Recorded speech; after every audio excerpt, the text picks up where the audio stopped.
नमस्कार, मैं हूं सलामत अली और आप देख रहे हैं समय राष्ट्रीय न्यूज़।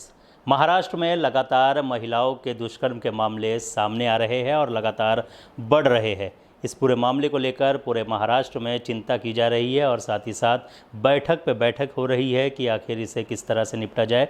इसी बीच हमारे साथ नारी सम्मान संगठन की अध्यक्षा सुंदरी ठाकुर हमारे साथ मौजूद है। उनसे सीधे बात करेंगे और जानेंगे जिस तरह से ये मामले बढ़ रहे हैं उसे किस तरह से ये देखती है। सुंदरी जी, सबसे पहले बहुत बहुत स्वागत है समय राष्ट्र न्यूज़ में। क्या कहना चाहेंगी जिस तरह से ये मामले बढ़ रहे हैं लगातार, इसको किस तरह से आप सबसे पहले देखना चाहेंगी? और हमेशा जब भी इस तरह के कुछ मामले हुए हैं, चाहे उन्नाव का मामला ले लिया जाए, दिल्ली का मामला ले लिया जाए, सुंदरी ठाकुर मुंबई में एक लौती ऐसी शख्सियत होती थी जो बाहर सड़कों पर निकलकर कैंडल मार्च की जाए या फिर रैली की जाए या मोर्चा निकाला जाए, इस तरह की चीज़ें होती थी। इस बार क्यों वो चीज़ें नदारद है? पहले तो मैं ये इंटरव्यू सच बोल रही हूँ, नहीं करना चाहती हूँ। अब मुझे ऐसा लगता है कि इस विषय में जो महिलाओं के विषय की बात कर रही हूँ, मैं बहुत आहत हूँ। आहत इसलिए हूँ कि आपने शायद देखा होगा, आप तो काफ़ी सालों से काफ़ी लोग हैं जितने मेरे करीब वाले, आप जैसे कितने सोशल मीडिया वाले जितने भी हमारे भाई हैं, सारे ऑलवेज़ मेरे को फ़ोन करते हैं हमेशा, ये आपको पता है। और पहले मैं बहुत खुश नहीं होती थी, मतलब लोगों तक आवाज़ पहुंचाने का ऐसा लगता था कभी तो राहत मिलेगा। अभी आके मुझे ऐसा लगता है कि 17 साल से मैं एक ही रोना गा रही हूँ, चिल्ला रही हूँ, बोल रही हूँ, रैली निकाल रही हूँ, कैंडल मार्च, जैसे कि अभी आपने कहा। मैं खुद थक गई हूँ। वो इसलिए थक गई हूँ, बोल बोल के थक गई हूँ, वैसे नहीं थकी हूँ। वैसे आज भी आप बोलो, जिसका क्या करना है वो करूँगी अगर गलत किसी ने किया है तो।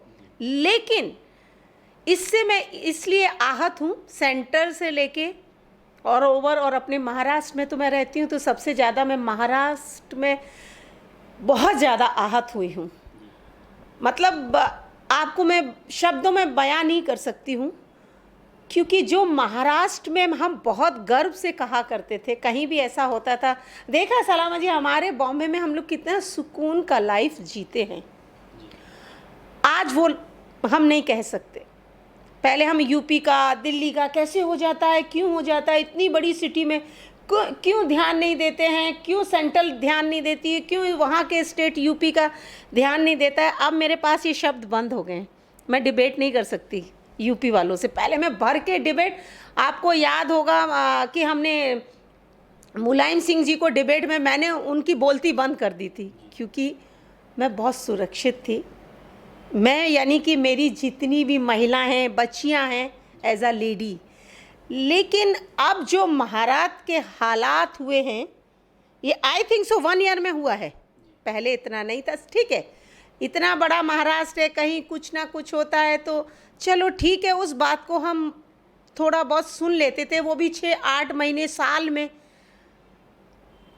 और अभी आके आप देखते हैं कि अगर आज हुआ है, कल परसों, मैं उस बात से सबसे ज़्यादा आहत हूँ कि जो हमारे महाराष्ट्र के बादशाह कहलाए जाते हैं ना, पवार साहब, और वहाँ हो गया तो सोचो कहाँ रुकेगा। और उस पर क्या एक्शन हुआ वो देखो। फास्ट ट्रैक कोर्ट तो निर्भया के टाइम से बना है, आपको भी पता है। हमने मोदी जी को रिक्वेस्ट किया था, जब मोदी जी आने वाले थे, जब हमने रिक्वेस्ट किया था, मैं वो चैनल का नाम भूल गई, काफ़ी उस पर मैंने किए हैं, शायद आशुतोष थे, कौन थे उसमें। तो मैंने जब कहा था कि मोदी जी आप आ रहे हैं, हम आपका स्वागत करते हैं, लेकिन निर्भया के केस में हमें राहत दी जाए और उसका इंसाफ होना चाहिए। उस वक्त में थोड़ी हमें राहत मिली थी, मोदी जी आए और उनको सज़ा हुई। ठीक है, कहीं तक सज़ा तो बुली उनको, राहत तो पूरी नहीं हुई, लेकिन कहीं स्टेप नज़र आया कि कुछ तो स्टेप लिया गया। उसके बाद आम पार्टी ने 18 साल के बच्चे को उसको निकलवा दिया कि वो तो माइनर है, और उसको पैसे भी दिए गए, मतलब आपने बढ़ावा दिया उसको। मैं बहुत आहत हुई, लेकिन उस बात पे भी हमने बहुत सी चर्चाएं की, उसका कोई तोड़ नहीं हुआ। लेकिन आज सिर्फ मैं महाराष्ट्र की बात करूंगी इस मामले के अंदर। वो तो मैंने आपको थोड़ा बताया कि महाराष्ट्र सरकार से मैं बहुत आहत हूँ। और रहा पुलिस का सवाल, मैं मानती हूँ कहीं ना कहीं कोई गलतियाँ हर कोई करता है। आज वो इतना पुलिस के ऊपर बर्डन है जब से कोरोना आया है कि उनको खुद नहीं पता वो घर कब जाते हैं। सो पहले तो मैं न्यायालय से बहुत दुखी हूँ, क्योंकि जब तक कानून चेंज नहीं होगा कुछ चेंज होने वाला नहीं है। आप पकड़ लीजिए, कर लीजिए, क्या होने वाला है उससे? कुछ नहीं होने वाला है। होगा जब हमारा कॉन्स्टिट्यूशन चेंज होगा, उसको हम कानून को चेंज करेंगे, नया प्रावधान तब तक नहीं लाएंगे। फास्ट ट्रैक कर लो, स्लो ट्रैक कर लो, सिर्फ ट्रैक ही ट्रैक रहेंगे, बाकी कुछ नहीं रहेगा। जिसका जाता है तकलीफ उसको होती है। एक लड़की 14 साल की जनवरी से गायब है, पुलिस में कंप्लेंट थी, आप बताइए मुझे। आपने क्वेरीज की, पुलिस में कंप्लेंट है, उसकी पेरेंट्स ने कराई है। अगर पेरेंट्स ने कराई है तो फिर मैं यहाँ कहीं हद तक पुलिस को जिम्मेवार ठहराऊंगी। अगर पुलिस ने कंप्लेंट की तो क्यों नहीं क्वेरीज की गई? और अगर घर वालों ने नहीं बताया है तो फिर घर वाले इसके बहुत बड़े दोषी हैं। शायद उस बेटी का दर्द वो नहीं समझ रहे थे और ना समझना चाहते थे। मैं कंफ्यूज्ड हूँ, सॉरी, माफ़ी चाहूँगी। इसलिए ये 2 वर्ड मैंने इसमें ऐड किए हैं, क्योंकि जनवरी का बच्चा गायब हुआ और सितंबर में मिल रहा है, तो ऐसे कैसे हुआ? माँ बाप जो आपको पता है ना, जो मतलब जिनके पास खाने को भी नहीं होता, मैंने ऑटो भाड़ा देती हूँ और मेरे कितने इंटरव्यूज़ होते हैं। एक बार कहीं से भी किसी के थ्रू कोई मेरे जैसा, मुझे छोड़ दीजिए, किसी के पास जाते तो कम से कम आज ये बच्ची की दुर्दशा नहीं होती। और महाराष्ट्र सरकार से तो इतनी आहत हूँ, बहुत ज़्यादा आहत हूँ इस मामले के अंदर। डे बाय डे बड़े बड़े हो रहे हैं इंसिडेंट्स। कब रुकेंगे और कहाँ जाके रुकेंगे और इन्हें कौन रोकेगा?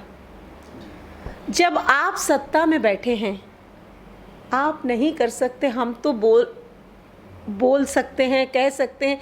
इसलिए अब बोलना भी कम कर दिया, कहना भी, क्योंकि बहुत तकलीफ़ होती है। जब हम आपको इंटरव्यू भी देते हैं ना तो हमारा दिल रोता है कि ये बहुत ज़्यादा, किसी की भी बेटी हो, किसी की भी बहन हो, किसी की भी वाइफ हो, अगर जिसका जाता है वो ज़िंदगी में नहीं भूलेगा। हम तो बात करके चुप हो जाते हैं। इसके अलावा जिस तरह से आपको लगता है कि ये पूरा मामला है, उसे राजनीतिक तूल भी दिया जाता है, कई बार इस पर राजनीति भी शुरू हो जाती है, तो इसको क्या कहेंगे आप कि क्या इस तरह की चीज़ें होनी चाहिए, नहीं होनी चाहिए? एक्चुअली कैसा है ना, मैं जहाँ राजनीति, मुझे कॉल आती है ना चैनल्स की, कौन बैठा है, कांग्रेस के हैं, बीजेपी के हैं, मनसे के हैं, दिल से हैं, जो भी है,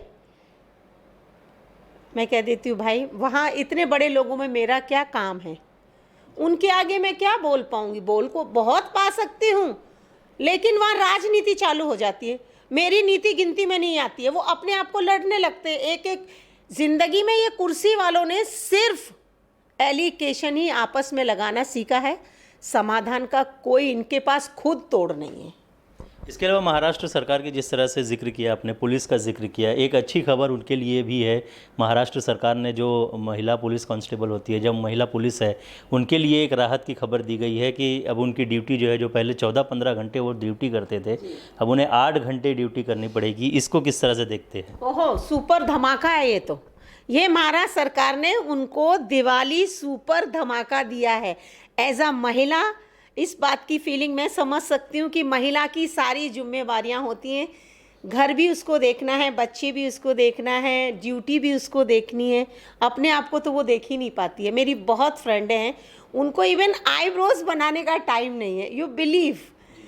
तो मतलब मैंने भी कल सुना था, अच्छा हुआ आपने जिक्र किया, मैंने भी कल जब सुना और वो पढ़ा तो मैं बहुत खुश हुई, बहुत यानी बहुत खुश हुई कि ये सबसे अच्छी चीज़ एज अ पुलिस के लिए मैं तो कहती हूँ ऑल ओवर इंडिया में होना चाहिए, जो हमारे इसलिए मैं उद्धव साहब को थैंक यू और होम मिनिस्टर सर को थैंक यू बोलूँगी, डीजी सर को, मतलब सीपी को थैंक यू बोलूँगी कि उन्होंने यहाँ तो महिलाओं की फीलिंग समझी।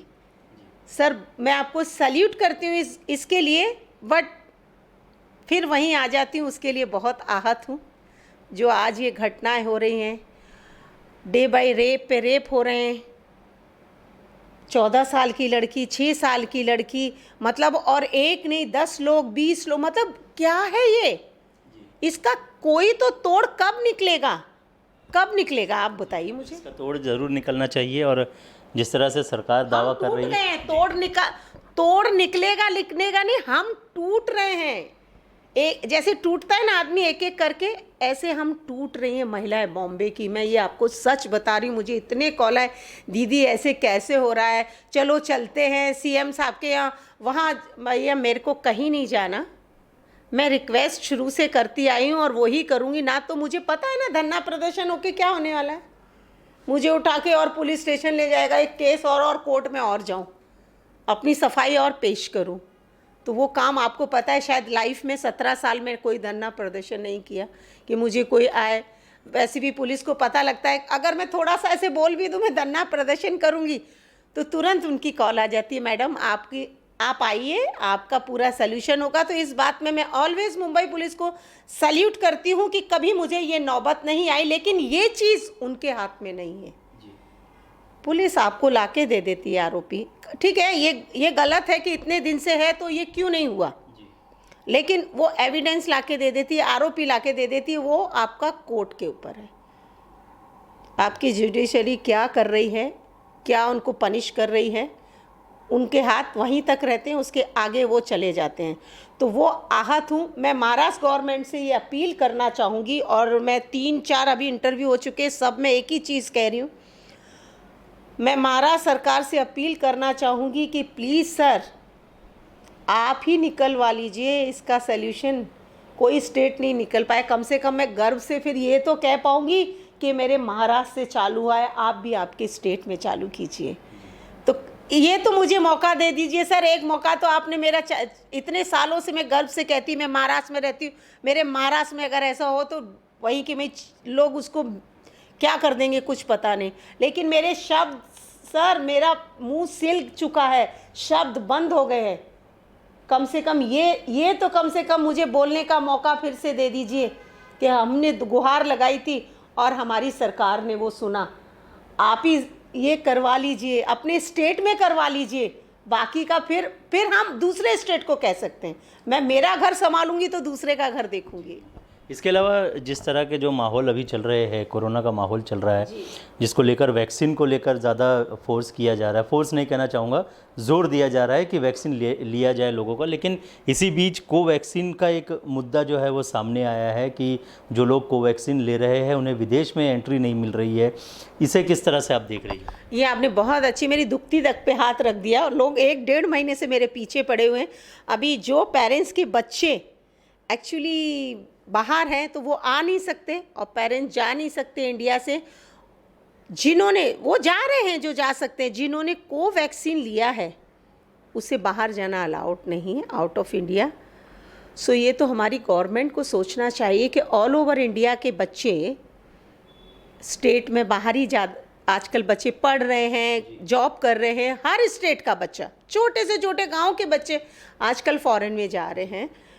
तो पेरेंट्स बहुत आहत है, मेरे पास इतनी कंप्लेन है, बोला मैडम कुछ तो आप करो, आप जब करती हैं तो कुछ ना कुछ तो होता है, लोगों को ऐसा ट्रस्ट है, मुझे नहीं लगता मैं ऐसा कर लेती हूँ, मगर लोगों को ट्रस्ट है और बहुत सी चीज़ें हो जाती हैं तो लोगों को फेथ भी है।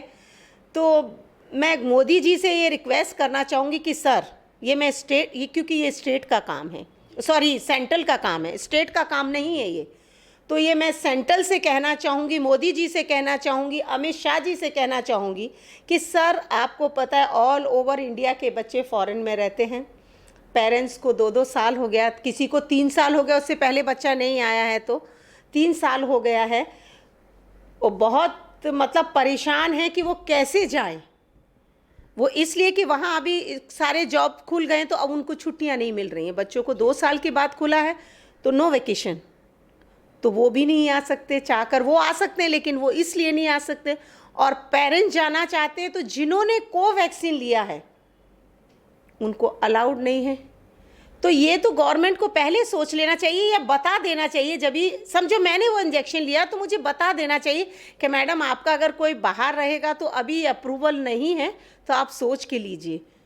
तो मतलब लोगों को आप राहत दे सकते थे कह के, ऐसा कि जो भी आया लगा दो लगा दो लगा दो। ठीक है, आपने बहुत अच्छा किया और लगाना भी चाहिए। और जिसने नहीं लगाया है भाई, मैं हाथ जोड़कर कहती हूँ वो भी लगाइए। लेकिन यहाँ बहुत बड़ा, मतलब क्या बोलूँ मैं आपको कि बहुत बड़ा जनता बहुत दुखी है, आहत है। मोदी जी, इस पे आप निर्णय ले लीजिए, जितना जल्दी ले सकेंगे उतना ज़्यादा अच्छा रहेगा। बहुत सीनियर सिटीज़न माँ बाप है, कोई 70 साल कोई 80 साल, वो बहुत आहत हैं कि आप इस पे कोई निर्णय लीजिए।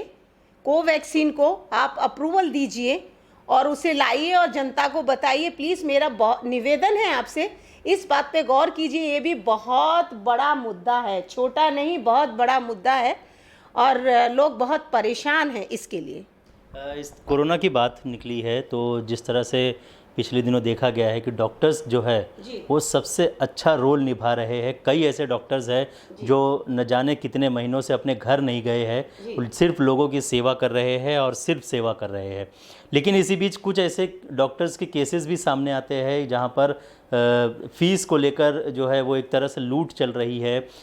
जो मरीज़ है वो परेशान है क्योंकि पिछले 2 साल से जो लॉकडाउन चल रहा है और उसके बाद जो परिस्थिति थी तो लोगों के पास पैसे नहीं है। ऐसे में इस तरह से जब फीस बढ़ता है तो लोगों के ऊपर एक बर्डन सा आ जाता है। इसको किस तरह से देख रही है? ये तो मैंने भी बहुत सुना है, बहुत, मतलब बहुत नहीं, बहुत। और मैं कर रही हूँ, जितना मैं कर सकती हूँ मैं कर रही हूँ। मैंने पैसे दे दे के करवाया है। एक तो सबसे पहले मैं इस बात से बड़ा कि डॉक्टर के पास जाइए, खांसी हो गया, जुकाम होगा, कुछ भी हो गया, आपको इतनी बड़ी लिस्ट दे देगा, ये सारे टेस्ट करा के लाइए। पहले तो ये चीज़ें नहीं थी। बहुत सीवियर कुछ होता था, वो डॉक्टर नहीं थे, उनको डॉक्टरी नहीं आती थी। वो क्या पॉलिश वाले थे, वो भी बहुत नामी नामी डॉक्टर थे। अभी तो डॉक्टर के पास जाना है तो ठीक है, नहीं तो बाद में अगर ज्वेलरी बच गई है कोरोना में किसी के पास, वो बेचनी है, नहीं तो इंटरेस्ट। अब तो इंटरेस्ट पे भी लोग पैसा नहीं देते हैं लोगों को, क्योंकि है नहीं। तो आप बिलीव कीजिए, मैं शॉक्ड हूँ। जो डॉक्टर 800 से 1000 रुपये के अंदर, फिजिशियन की बात कर रही हूँ, सर्जन का तो 5000 और 8000 फीस हो गया सर्जन का। तो महाराष्ट्र गवर्नमेंट से प्लीज़ सर इस पे गौर कीजिएगा। उद्धव जी, मैं आपकी बहुत आभारी रहूँगी और मैं नहीं, पूरी जनता महाराष्ट्र की आपकी आभारी होगी, ज़िंदगी में नहीं भूलेगी। ये भी बहुत बड़ा मुद्दा है कि जो लोग 800, 700, 600 रुपये लेते थे ना फीस, फिजिशियन डॉक्टर, उनकी डायरेक्ट 3000 रुपये। वो भी वीडियो कॉलिंग करेंगे तो भी पहले अकाउंट में डाल दीजिए, उसके बाद आपको अपॉइंटमेंट दी जाएगी। अब वीडियो कॉलिंग से थोड़ा बहुत चालू तो हो गया है बुलाना, वो भी आप डिस्टेंस में बैठिए, दूर से ही तो वीडियो कॉलिंग पे ही बात कर लो भाई। डिस्टेंस में और वीडियो कॉलिंग में कोई फ़र्क, आप अगर देख नहीं रहे हैं कि मुझे कफ जमा या कुछ है, आप खाली साउंडिंग से ही सारा पहचान लेते तो उतना तो वीडियो कॉलिंग पे भी हो सकता है। वो गरीब का ऑटो भाड़ा बचेगा, प्लस टाइम बचेगा, सारी चीज़ें हैं ना। तो मतलब गवर्नमेंट को कहीं ना कहीं नहीं, बिल्कुल मैं तिगाड़ी सरकार से रिक्वेस्ट करना चाहूँगी, एनसीपी, कांग्रेस और अपना शिवसेना, तीनों से ये रिक्वेस्ट करना चाहूँगी कि प्लीज़ सर इस चीज़ पे गौर कीजिए। गरीब मर चुका है, 3000 रुपये वो कहाँ से देगा और कैसे देगा? प्लस उसमें इतना बायोडाटा दे दिया जाता है कि पहले ये करके लाओ, उसके बाद हम बताएंगे आपकी कौन सी मेडिसिन चालू होगी, कौन सी नहीं होगी। सो सर ये एक फिक्स कर दीजिए। 500 रुपया आज के टाइम में भी बहुत होता है। 500 rupees is a too much. जिसके पास नहीं है उसके लिए तो 500 भी बहुत है, लेकिन मिडिल क्लास फिर भी थोड़ा बहुत। लेकिन आप नीचे तबके के लोगों में जाएंगे ना, कसम से बोल रही हूँ सलामत जी, उनके घर में खाने तक को नहीं है आज की तारीख। जिनके पास है, अभी भी है, लेकिन आप जिनके पास नहीं है उनकी स्थिति बहुत ख़राब है। सो मैं ये बहुत बड़ा मुद्दा है। ये डॉक्टरों के लिए कुछ तो आपको लगाम लगानी चाहिए। ये गरीबों के लिए, सबके लिए है। 500 रुपये इनफ होता है। 3,000 रुपये फिजिशियन का फीस, फिर वो एक एक मेडिसिन का जो स्टेप है वो 500 रुपये, 700 रुपये। वो एक बार उसके पास जाओ 5 से 6,000 का बिल बनता है। और वो कुंडली दे देता है, वो 4-5 हज़ार की अलग है। और वो वाले लैब पे जाना, वहाँ से ये कराना, क्योंकि वहाँ से भी मिलेगा। तो कुछ तो सोचो आपके घर में भी माँ। मैं तो डॉक्टरों से भी यही कहना चाहूँगी, सर आप लोग भी थोड़ा सा मदद कर दें लोगों की। कहाँ ले जाएंगे इतना पैसा? कोरोना ने भी आपको नहीं, किसी को जो कोई ऐसी चीज़ें कर रहा है, अभी भी किसी ने सीख नहीं ली तो ज़िंदगी में वो कभी सीख नहीं ले पाएंगे। क्योंकि आज पैसा हो के भी लोग भिखारी की तरह रोड पे एम्बुलेंस में पेशेंट लेके और थप्पी लेके घूम रहे थे, बेड नहीं मिल रहा था। तो इससे बड़ी दुखद बात क्या हो सकती, तो भी लोग नहीं समझ रहे हैं। सो डॉक्टरों का तो उद्धव जी आप कर सकते हैं, कोई बड़ी बात नहीं है। मैं आपसे ये अपील करती हूँ। मैं सच में वीडियो बना के डालने वाली थी, वो आप आगे आपने जिक्र किया तो मैंने ये मतलब मुझे ऐसा, आज जो भी आपने मुद्दे लिए हैं वो बहुत सेंसिटिव और मतलब वो बहुत ज़रूरत के मुद्दे हैं, वो रिक्वायरमेंट है लोगों की आज। और डॉक्टरों की तो इतनी ज़्यादा है कि मैं आपको बता नहीं सकती। सर इस पे एक फिक्स कर दीजिए इनकी फ़ीस। सर्जन तो 7,000, 8,000, 7,000, 8,000 फीसेस। सोचिए, आप बताइए मुझे। इसके अलावा जाते जाते एक आखिरी सवाल, हमने सुना है कि सुंदरी ठाकुर इस बार चुनावी मैदान में उतरने वाली है। नहीं, ऐसा लोगों को लगता है। मैं कोई चुनावी मैदान में नहीं उतर रही हूँ, ना उतरना चाह रही हूँ और ना उतर रही हूँ। दोनों चीज़ बता रही हूँ, ये तो फाइनल है। बट मैं ये चाहती हूँ मेरी बॉम्बे सेफ हो जाए और मैंने जो डॉक्टर्स की डिमांड रखी है वो सेफ हो जाए। मैं यहीं चुनाव जीत लूँगी, मैं आपसे ये कह रही हूँ। चलिए, बहुत बहुत शुक्रिया हमसे बात करने के लिए। तो ये थे नारी सम्मान संगठन की अध्यक्षा सुंदरी ठाकुर, जिन्होंने कई मुद्दों पर अपनी बेबाक राय रखी है और साथ ही साथ राज्य सरकार और केंद्र सरकार से कई मांगें की है, डॉक्टरों से कई मांग की है। उम्मीद करते हैं कि उनकी इन मांगों पर जो है वो ज़रूर अमल किया जाएगा और ज़रूर विचार किया जाएगा ताकि लोगों को इससे राहत मिल सके। कैमरा पर्सन साहिल खान के साथ सलामत अली, समय राष्ट्र न्यूज़, मुंबई।